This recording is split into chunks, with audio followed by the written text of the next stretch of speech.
I do vaguely remember the Airbnb actually too. But I don't remember you talking about Bloodsport, to be honest. So you've blocked out the important details of the evening, I see. Yeah. It was too much. I wasn't ready for it. Yeah.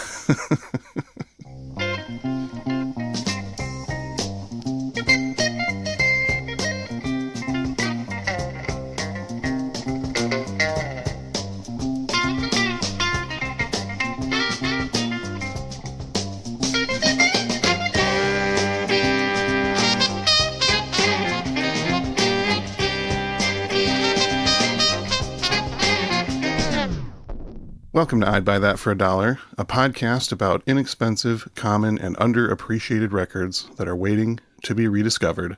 I'm your host, Sean Hartman, retired seaman and amateur walrus enthusiast. Tusk. You got it. Like Fleetwood Mac? Kind of. The song did appear in that film. Good enough for me. Well, I'm co-host Jeremy. And I just brought you boys some English caramels today. Oh, well, that's nice of you. Especially since we're doing this remote. Yeah. I'm shipping one each to you. That's very nice of you. Thanks. I'm a nice guy. That's what I always say about Jeremy Ruggles. Nice guy. I'm co-host Peter Cook, president of the Earl McGraw Appreciation Society. How do I join that society? Just talk to me afterwards. I'll get you set up. All right, deal. You know, Peter, I would personally describe you as a terrific podcaster in a lot of ways, but weird. Well, okay. I think that makes a terrific podcaster, so that all goes together. All right, just want to get that out there. I think I just said the other day that when I describe Peter to people, I say he's normal. Yeah. That was the beginning and end of it?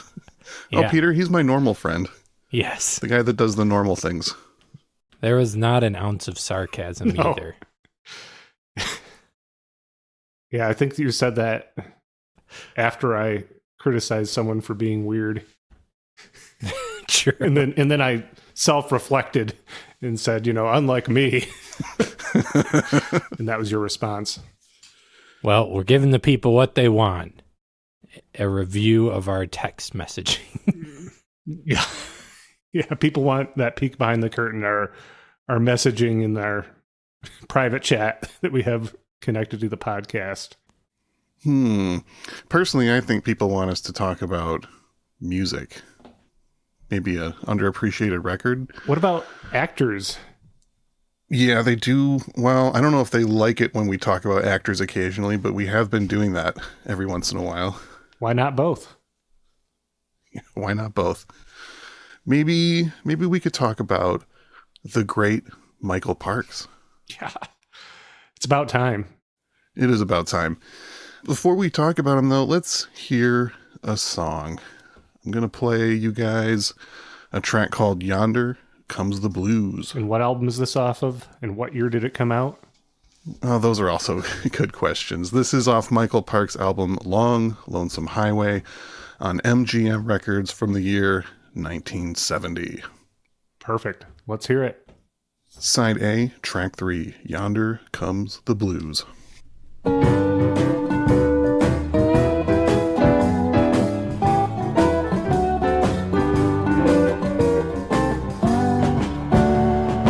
Raindrops falling on a roof of tin. All bad news. The roof keeps leaking and that rain pours in. Well, I guess I'm paying my dues. You'd better look over yonder now and tell me, what do you see? Yonder come the blues running after me. Well, it keeps on raining all of the time, sometimes out but mostly in. And I've been waiting for that sun to shine, oh Lord, since I can't recall when. You'd better look over yonder now me, what do you see? Yonder come the blues running after me.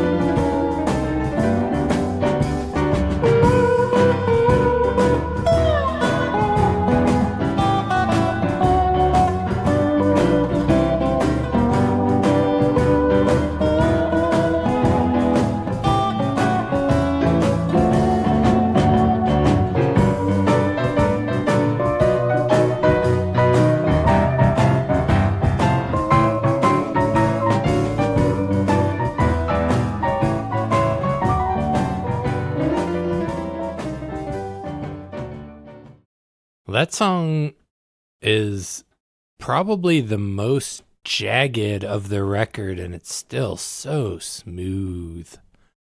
Yeah, it's got that nice honky-tonk vibe with just a touch of psychedelic. I noticed that the bulk of the songs on this album were written by a guy named James Hendricks, or Jim Hendricks, not to be confused with Jimi Hendrix. Yes. But that one was written by Fred Neil. Correct. I also have a note of this. I thought you might.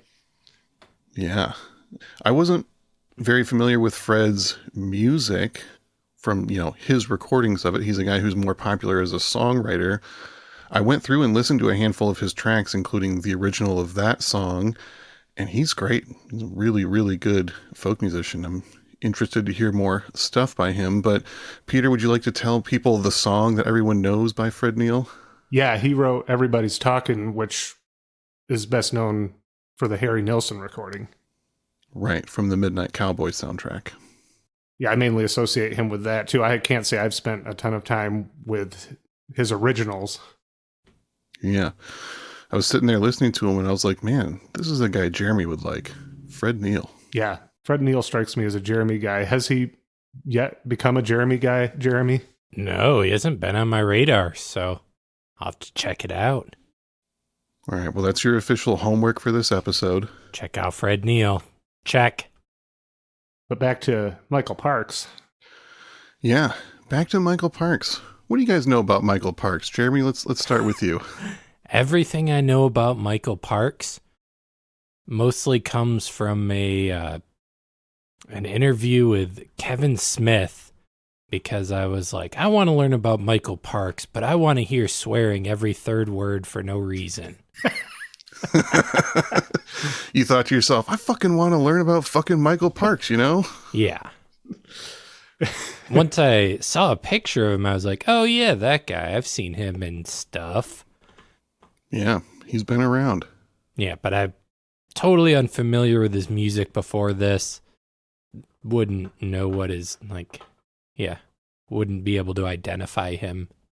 Yeah, I first became familiar with him, obviously, as an actor, as I'm sure many people our age have, because he was in Kevin Smith films, Quentin Tarantino films, Robert Rodriguez films. I first saw him in From Dusk Till Dawn, playing the character of Earl McGraw, which would become a recurring character in the Tarantino world.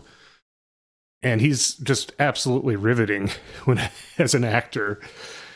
And From Dusk Till Dawn, he's only in the first maybe 10 minutes of the film, but you think it's setting it up almost like it's going to be his film. And then yeah, well, by the end of the movie, you are desperately wishing that it had been his film. That's true. Yeah. And he's just always delivers whenever I see him in anything. I just recently watched the first 2 seasons of Twin Peaks, and he's only in a handful of episodes of the original run of Twin Peaks, but as soon as he's on screen, you're all in. There's something about his on-screen presence that is just like so watchable. You can't look away. And he's been in so many movies and projects that are generally bad, aside from every moment that he's on screen. It's fascinating. What a talent. That story that Kevin Smith told when he and Tarantino and Michael Parks were hanging out, and Tarantino got out an old VHS that was like a greatest hits of Michael Parks, not musically, but his acting that he had just recorded off of TV over the years and then compiled together into a compilation of all the times that he came in and made the movie or show worth watching for his duration of being on screen. That was fascinating. Yeah, very cool story. But yeah, I had no idea that he had been a musician until I was working with you in the record store, Sean, and we were going through the bins, figuring out all what we had. And we had a copy of his first album, which the name is now escaping me, even though I asked you right before we started what that was called. That would be 1969's Closing the Gap. Yes, thank you. I remember we had that one, and I checked it out and was like, well, this is really good. But I never really dug in further after that. I just was like, well, this guy can seemingly do anything that he tries his hand at. I'm glad we've now decided to do this record, because it's been great spending more time with his music. It's almost hard for me to comprehend it's the same guy that I know from those Tarantino and Kevin Smith films. Yeah, the image that people have of him from his late career is very different from the public image that he had in the late 60s, early 70s, which we'll get into more. But I mean, for a minute in the mid to late 60s, he was one of the hottest rising stars in Hollywood. Many people were saying, like, this is the next big thing. This is like the next James Dean. Like, he was a big rising star. Sean, what led you to Michael Parks? How did you find this record? Well, we know how you found it, but yeah, I had kind of a roundabout way of getting into Michael Parks, as happens sometimes. I had forgotten about finding him with Peter in the Record Store Project. I mean, we were going through so many albums at the time that some of them stood out and some of them slipped through the cracks, and this was one of them. I'd obviously seen a bunch of movies that he was in, especially being a teenager getting into movies and obviously being obsessed with Tarantino and Kevin Smith, as many other young men of that age were. So yeah, I'd seen him a bunch, but didn't necessarily know him by name. And then over the past few years, I've been getting more into country music, and especially this kind of interesting countercultural, like cosmic country stuff that was happening right around this time. And I was looking through lists of this stuff a few years ago. That's where I found like the Robert Thomas Verlaine album that we covered before. Bobby V. Yeah, Bobby V. And this Michael Parks album was on some lists, and I was like, wow, that guy looks so cool. Dressed all cool. He's got that cool red motorcycle. The album's called Long Lonesome Highway. Like, this has got to be good. Listened to a little bit online, was so into it, picked it up, and yeah, I've had this one on kind of the back burner of great albums we could talk about. And then Peter reminded me, that guy's an actor and he's been in a bunch of movies that you like. And yeah, it's been fun preparing for this episode and officially becoming a diehard Michael Parks fan, both the music and the movies. I thought the cover of this record, beyond him looking cool and being on a cool motorcycle, there's a very prominent Illuminati sticker on the motorcycle. I found that pretty interesting. Yeah, I wonder what that's all about. Ooh, I hadn't looked that closely yet. I already ordered myself a copy since they're like $1.50. This is another true bargain bin record right here. Yeah, we're not testing the limits with this one. No. And so I'll look more closely when I have a nice big physical copy in front of me. That would be the thing that you would notice, Jeremy. Touche. Well, yeah, we'll listen to another song in a minute and then get into the life story, but just want to kind of paint a brief picture here. This is one of those like legendary Hollywood guys who has so many stories about him and claims of people he was friends with and things that he did, and it's kind of hard to prove or disprove a lot of it, but it's just one of those interesting figures with like a very well-lived life with many, I'm sure, wild experiences that we may never, ever hear about. Just like a few of the things that people say about him: supposedly one of Johnny Cash's best friends. He was one of Lenny Bruce's pallbearers. He would hang out with Elvis, friends with Martin Luther King Jr., supposedly jammed with Miles Davis once. The man did everything. Yeah, that's what Kevin Smith was saying about hanging out with him. Yeah, endless stories. Like he would say something, he'd be telling a story about his friend Martin, and Kevin Smith would say, "Oh, Martin Sheen? No, Martin Luther King." Yeah. Well, I look forward to learning more, but let's listen to another song. Let's do that. We're going to play one of the slower numbers from this album, a track called Summer Days. This is one of multiple songs that was featured on the TV show Then Came Bronson, which we will talk about more later on. But here's Summer Days, side A, track 6.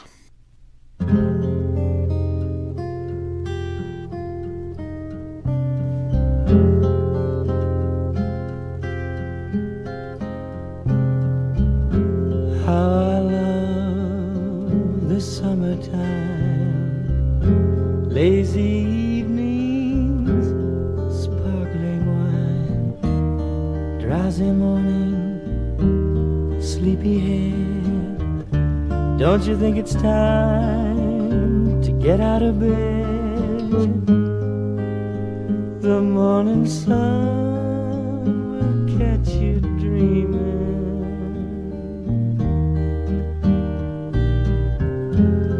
I remember my childhood days, sunburned faces, careless ways, weeping willow, new fishing pole.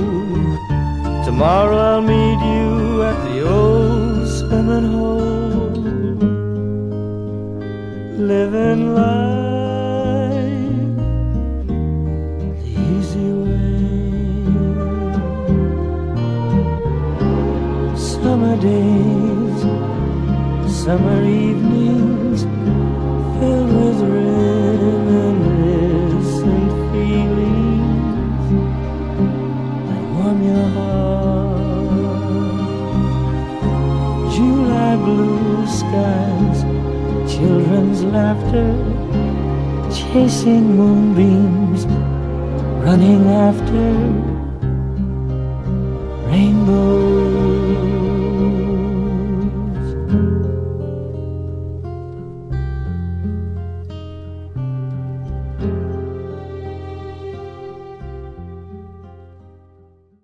That song is a good reminder of a thought I had while previewing this album.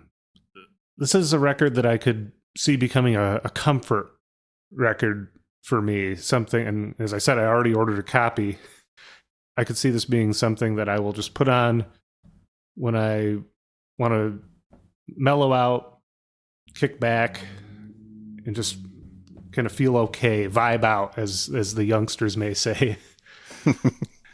Yeah, and it's a very consistent album. For me, there's really only one track that I'll sometimes skip. That's Re-Enlistment Blues. But everything else is very strong on it. It was tough picking 4 tracks for this one. Yeah, and Re-Enlistment Blues isn't, I don't think it's a bad track. It's just, it breaks the mood. Yeah, it's also twice as long as everything else on the album, so it kind of just seems as like a weird outlier a little bit, but it's certainly not a bad song. Yeah. It reminded me a little, he's pretty consistently gentle throughout the album, but the way he's able to emote within the words kind of got me thinking about Richard Harris that we'd covered previously. Yeah, another actor, sometimes singer. Yep. Yeah, the way it feels like actors are really good at, who'd have thunk, they're really good at being expressive with their singing. Yeah. I consider Michael Parks a great singer, but he's definitely not a great singer in the traditional sense. He's a very expressive, very emotional singer, and I think it fits the material perfectly. Yeah, I don't always have a really solid sense of whether or not someone is a good traditional singer. I tend to gravitate towards unconventional voices. Yeah, I think we all do. That's been fairly established by this point on the podcast. Yeah. And so to me, I just listen to this and I'm like, wow, he's really good. He moves me. So that's all that matters. That's all that ever really matters for me. So here we are. Yeah.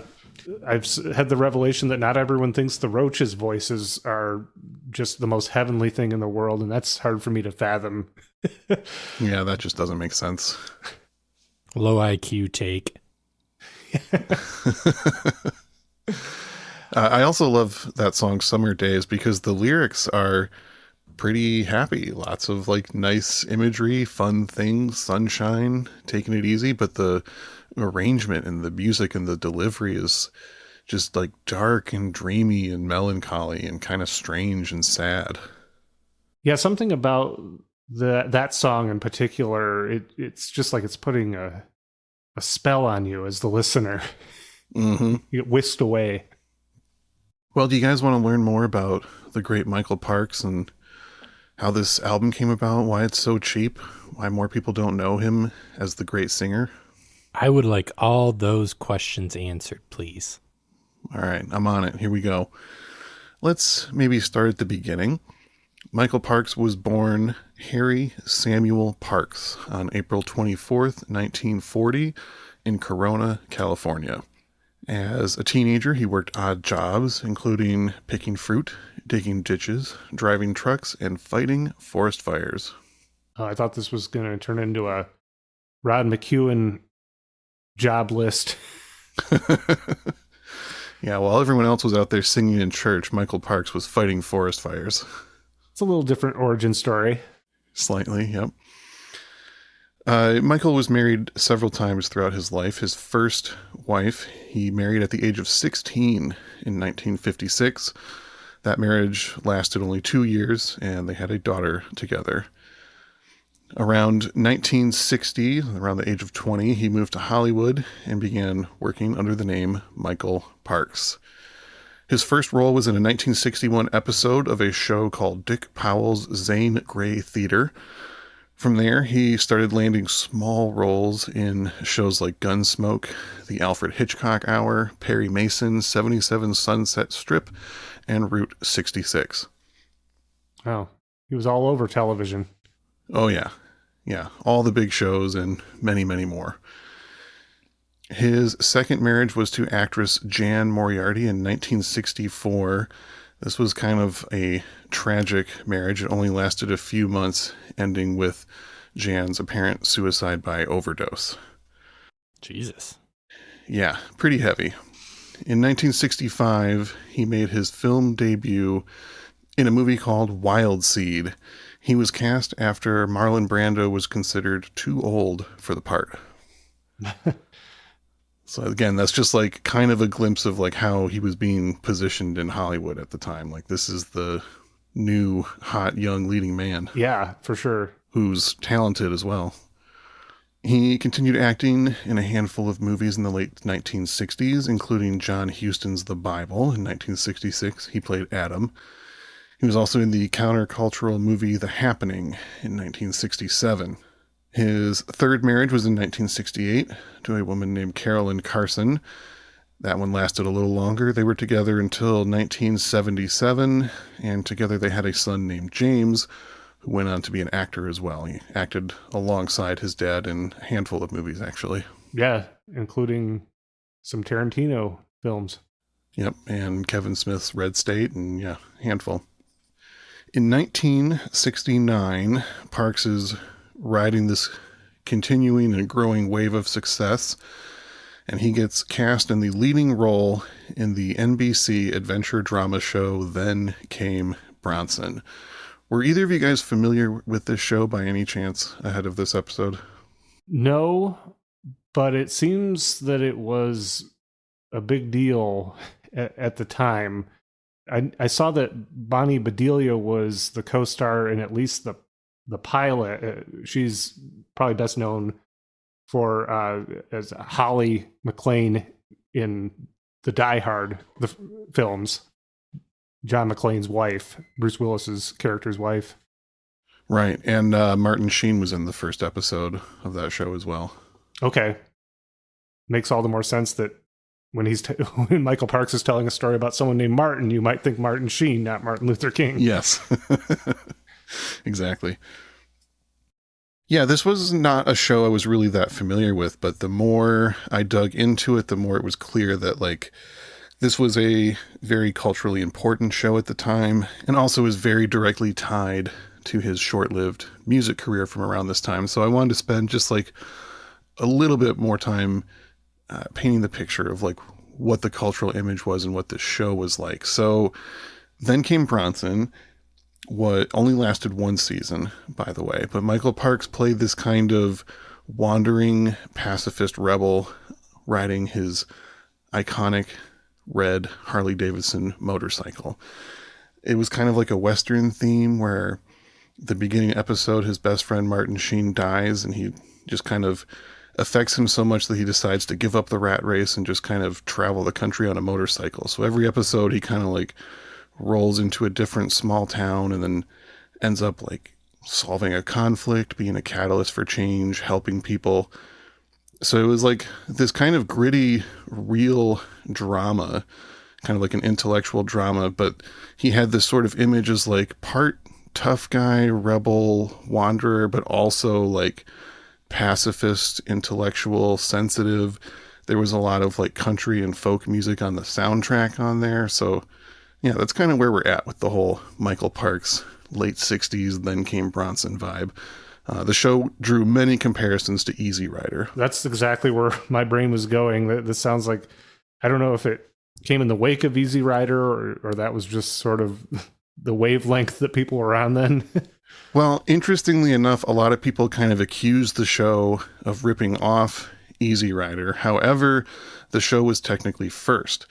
The pilot episode was a film length that was debuted at film festivals, and that actually debuted a few months before Easy Rider did. So even though Easy Rider was out and a big part of the culture before people were seeing the full show broadcast on television, it was technically first. Then came Bronson. Then Came Bronson. Yeah, so it kind of a blip in pop culture of the time, but for some people this was a really big deal. I mean, for some, Bronson was viewed as a sort of major counterculture icon, and Michael Parks by association. The closing credit theme was the title track from this album, Long Lonesome Highway, as sung by Michael Parks. Yeah, so this album is kind of riding that hype. Exactly. Do you get the sense he's like doing a character for this album? Or is he just kind of like the character he's playing in the show is kind of like him? I think the character is fairly close to him. I saw some reports that he had like a huge amount of creative control on the series, like more than an actor normally would. I couldn't necessarily confirm that, but it definitely felt like for him, this was like a very self-representative project. He may have not been quite as like peaceful and gentle in real life as the character was, but it seemed in some ways pretty close to him in real life. But, you know, that's also hard for me to say. You didn't hang out with him getting high watching Red State. I can't make completely accurate guesses on that. Yeah. We'll ask Quentin next time. See if he has any. Yeah, next time we see him. Yeah. Yeah. About half an hour before we started recording here, I messaged Sean, are you sure you don't want to do a Hail Mary ask of Quentin Tarantino or Kevin Smith to come on last minute as our guest, since they're such diehard Michael Parks fans? Yeah, they do it for Michael, I think. If they're out there, come on, we'll talk about another records of his. Yeah, we'll talk Michael Parks Blue. We'll talk Closing the Gap. Bring it on. So yeah, as I said, the short-lived music career was very tied to this show. He actually only released 4 major label albums, and all of those were pretty much within a year of each other, between 1969 and 1970, which is when the show Then Came Bronson aired. Despite being well rated, the show was canceled after only one season. Supposedly he clashed with the producers over the issue of they wanted to take the second season into a more violent action-packed direction, and Parks was putting his foot down and making a lot of public statements saying that he was against that, and they decided to just go ahead and cancel the show and get rid of him. Later on, Parks also said that he could be rather difficult on set, so, you know, who knows where the blame was really to be found in all of that. It seems like something that it had its brief moment. I don't know that it had longevity to it. Not that I've seen it, but were you able to watch episodes of it, Sean? Yeah, there's a couple episodes you can find on YouTube. I didn't watch a complete one, but I kind of skimmed through a little bit to sort of get the vibe. It looks cool. I kind of want to go through a whole episode, maybe see if I like it. I know there's some people that really love this show. They are diehard fans to this day.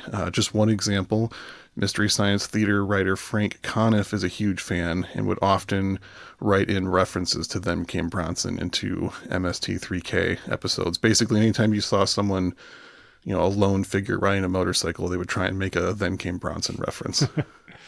Well, I shouldn't pass judgment on it, but without having seen it. Yeah, could be your new favorite thing. But it seemed it made its mark regardless of how long it was on. All right, well, before we finish the bio, let's go ahead and hear that title track from the show, Long, Lonesome Highway. Let's. All right. This is Side B, Track 1.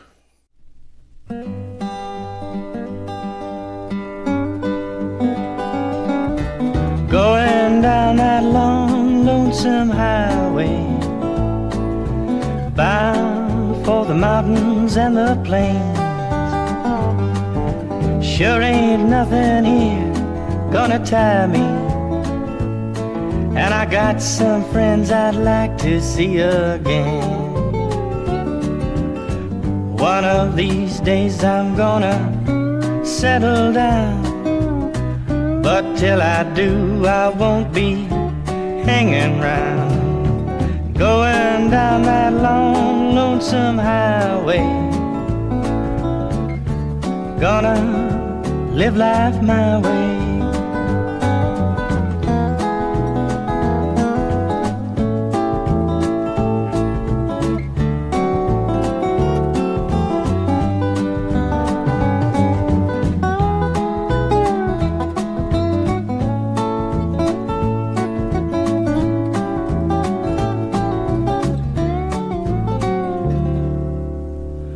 One of these days I'm gonna settle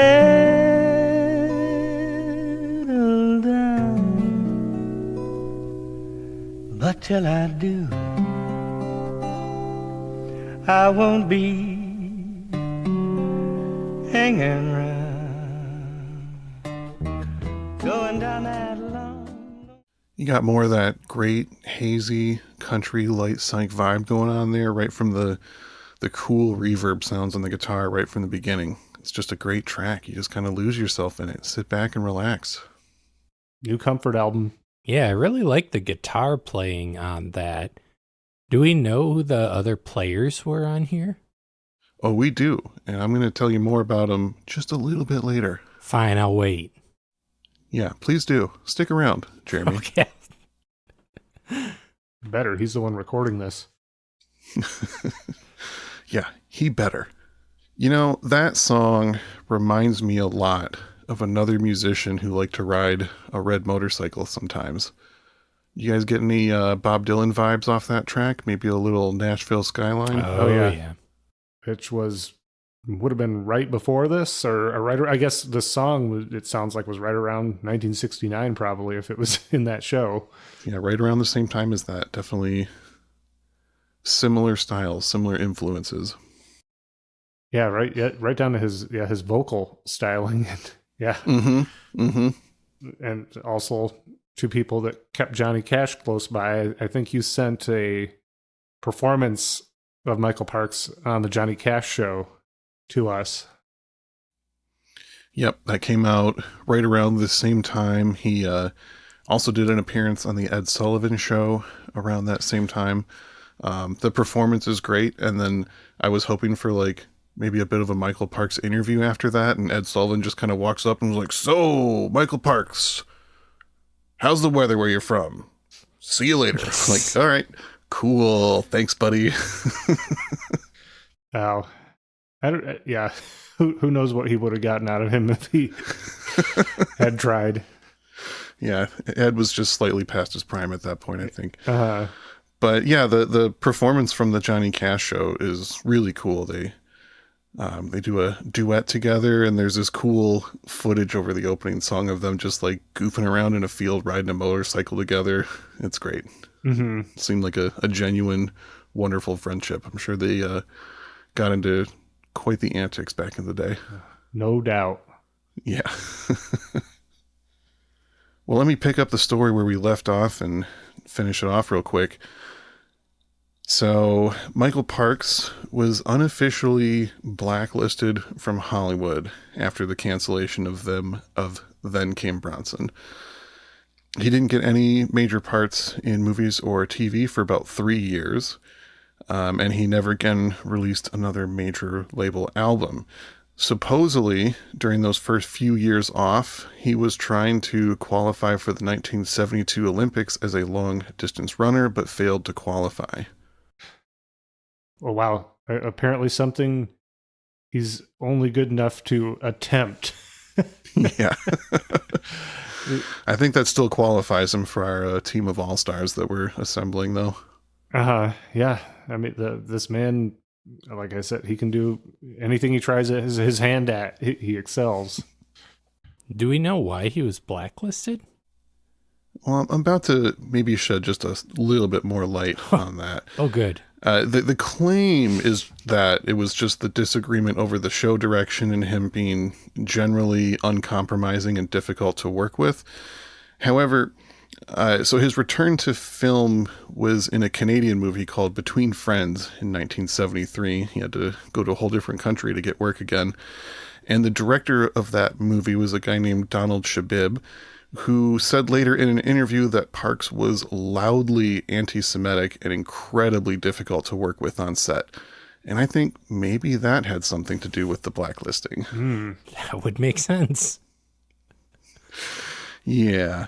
I mean, I don't know how much of it was like in response to being pissed off at his situation and how much of it was he was doing that all along and you can't do that in Hollywood. Yeah. And shouldn't do that anywhere. Now I don't know what to think of the guy. I know, right? A complicated man, if nothing else, I guess. So he gradually returns to work in American film and television, but is primarily cast in small, low-budget parts. At times in the 70s and 80s, him and his son James were living out of a car. And then he has his late career resurgence that we mentioned before. In 1991, he gets cast as Jean Renault in 5 episodes of the greatest television show of all time, Twin Peaks. Yeah, Sean is one of the... I mean, Twin Peaks has some serious fandom, but among the people I know into it, you have, especially the last several years, you've ascended to the top of that pile. It's my new thing. You got me to get through season 2. Finally, yeah. It took years of trying. Yeah, I'm just eagerly waiting for you to give me a report on your initial impressions of The Return. Yeah, I will. I'm taking a little break, and then I will rewatch Firewalk with Me, which I have seen a few times, and then I will shortly thereafter get into The Return, and then the podcast is just going to become a Twin Peaks podcast at that point. I'm so ready for it. Oh, goody. Interesting bit of trivia here. Michael Parks apparently was eventually got on much better terms with Canadian director Donald Shabib and reached out to him while working on his role for Twin Peaks to help him brush up on his French-Canadian accent. Yeah, he does a very convincing accent on Twin Peaks. Yeah, and in part because of his Hollywood exile, I guess. Interesting coincidences there. Yeah, the man is fascinating, if nothing else. True. In 1996, as we said, he had a small but memorable part in Robert Rodriguez's film From Dusk Till Dawn. From there, Quentin Tarantino cast him in Kill Bill 1 and 2, playing two different characters. He's also in Grindhouse, Django Unchained, and many, many other movies. Kevin Smith, who actually first saw him when he went and saw the movie From Dusk Till Dawn, cast him in two of his later movies, Red State and Tusk, which I referenced in my intro. Tusk is it's a movie. It's a whole movie. It is unsettling to say the least. And I suppose people should go watch it if you want something a little different. If you like cringy body horror. Yeah. Michael Parks is great in it. And the thing learned from listening to that Kevin Smith interview, Tusk was right after Michael Parks had a stroke and was rather debilitated and like not cognitively all there, and seemed like maybe that was it for his career. But he was so interested in working with Kevin Smith again that he agreed to push through and work on Tusk. And they were saying that him being in that film and having to push through to memorize dialogue and being around people like regained his speech and cognitive abilities through the effort that he put into the movie, which is just fascinating to me. Yeah, that was a pretty powerful story that Kevin Smith told in the aforementioned interview.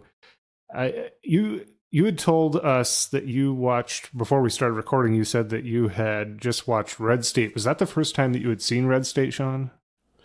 That is the first time that I'd seen it, yeah. How did you feel about it? I like the movie. I have some mixed feelings about some of the acting performances and just like general plot and direction of it. But the one thing I left the movie utterly convinced of is that Michael Parks was just like firing on all cylinders and lights up the screen every time you see him. Mm-hmm. He's just like embarrassingly better at acting than almost everyone else in the movie. He's kind of even outdoing John Goodman, who's one of my favorites. Well, I was going to say that John Goodman and him, that final scene at the climax of the film with the two of them, that's a standout moment in that picture. And the final joke of the movie, probably the only time where I actually laughed in the movie, was not written by Kevin Smith. It was a Michael Parks idea. Yes. I don't know how much detail we can go into that to get it across. We'll just leave that for people. Go watch Red State and admire the great Michael Parks. Yeah. I've seen Red State twice now, and it's worth it alone for Parks' performance. It's an interesting experiment for Kevin Smith, but it was an absolute showcase for Michael Parks. Yeah, definitely. So yeah, Michael Parks, he died on May 19th, 2017 at the age of 77. Yeah, it feels like he with his late acting career revival, it seems like he really had more in him. It's too bad, but I'm grateful that it's someone that was watching movies as he was having that career resurgence. I'm grateful to have gotten to experience that and kind of watch it happen in real time over the last 15, 20 years of his life. Yeah, you see some of those performances from throughout his career, you can definitely understand the argument of like, this guy should have been a household name and had the talent to be one of our biggest stars, but didn't end up that way. I think a lot of people who know him don't even know he made music. Yeah, exactly. It's an even more hidden part of his overlooked career. Well, Jeremy, you wanted to know about the players on this album. I think it's a good time to enlighten you on that. Are you ready? I'm ready. I've been waiting this whole time. Here we go. Well, we mentioned guitarist and multi-instrumentalist Jim Hendrix before. He's playing acoustic guitar on this album, and he wrote 7 out of the 10 songs here. He also produced all 3 of Michael's MGM albums.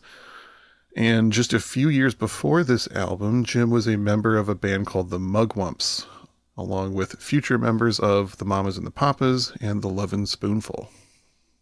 Okay. On bass, you got Jerry Scheff.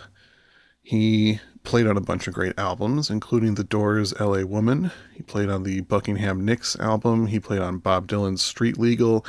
And then he played on every single John Denver album from the 80s and the 90s, including John Denver and the Muppets' Rocky Mountain Holiday. Classic. On piano, you got Michael Rubini. He also arranged the string and horn sections on this album, which I love. This same year, he played on Phil Ochs' Greatest Hits. Previously featured on I'd Buy That for $1. Yes, sir. A very long time ago. Yeah. Hundreds of episodes ago. On drums, you got Ronnie Tutt.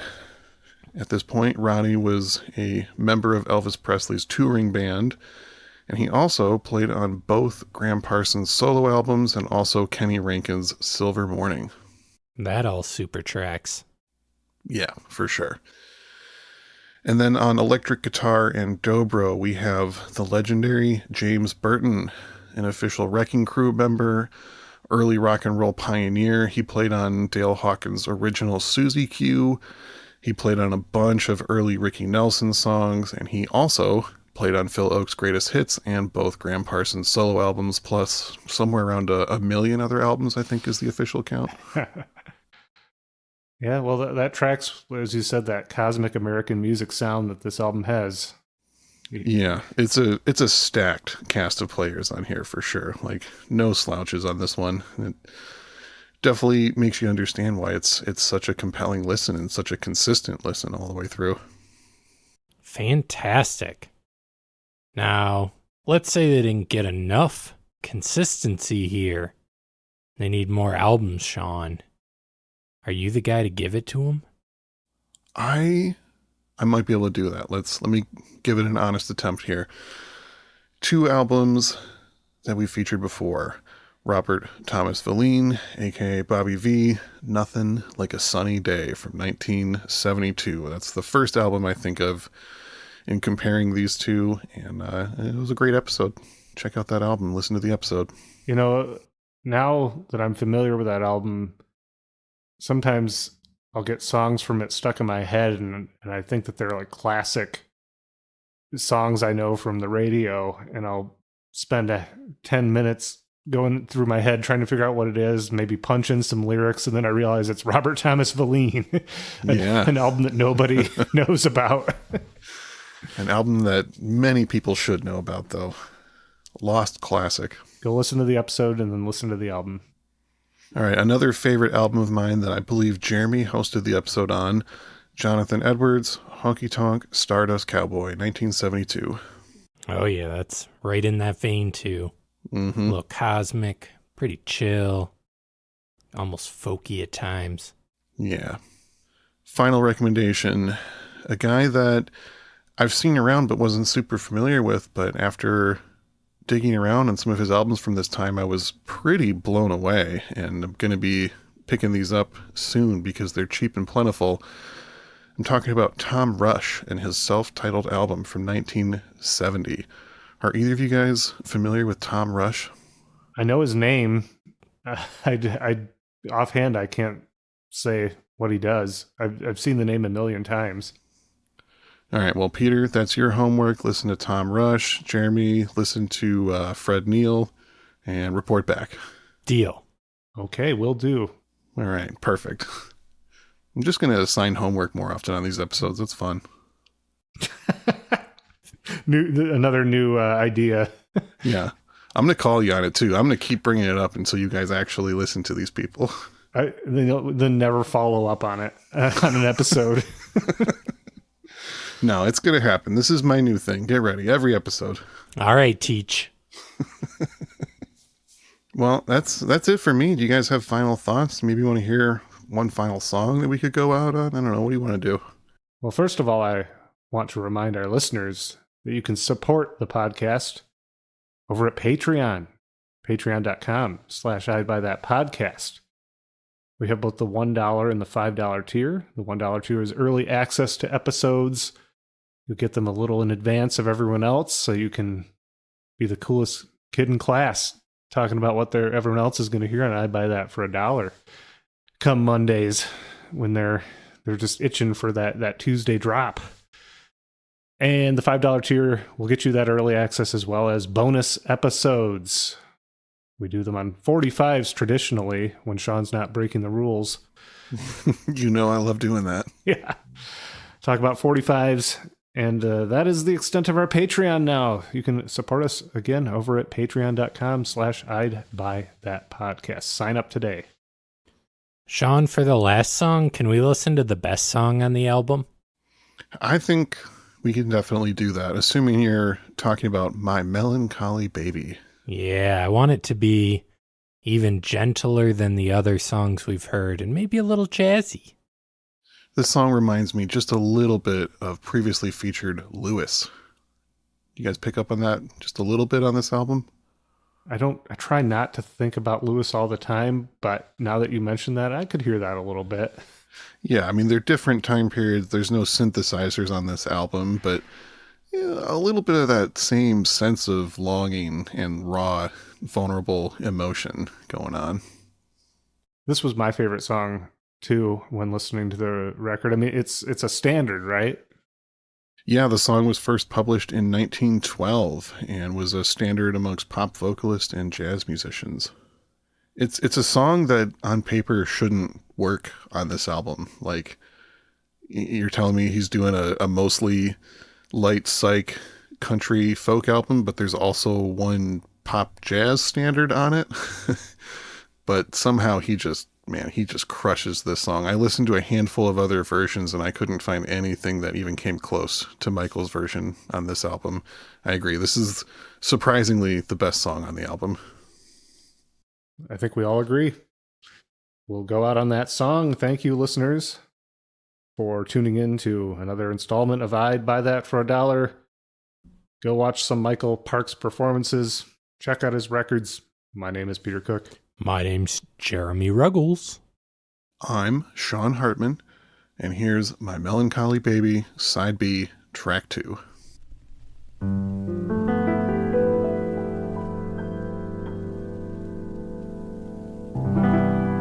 Come, sweetheart mine, don't sit and pine. Tell me all about the things that make you blue.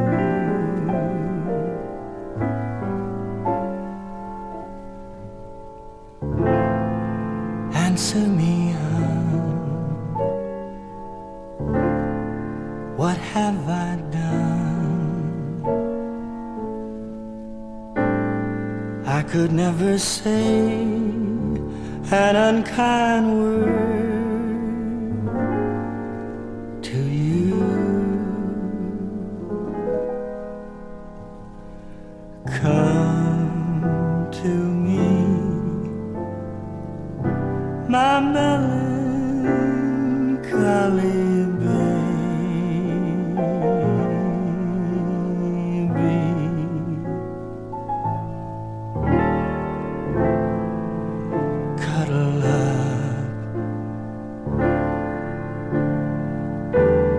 don't feel blue.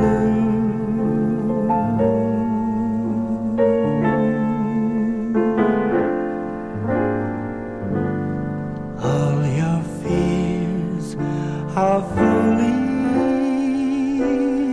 fancies. Maybe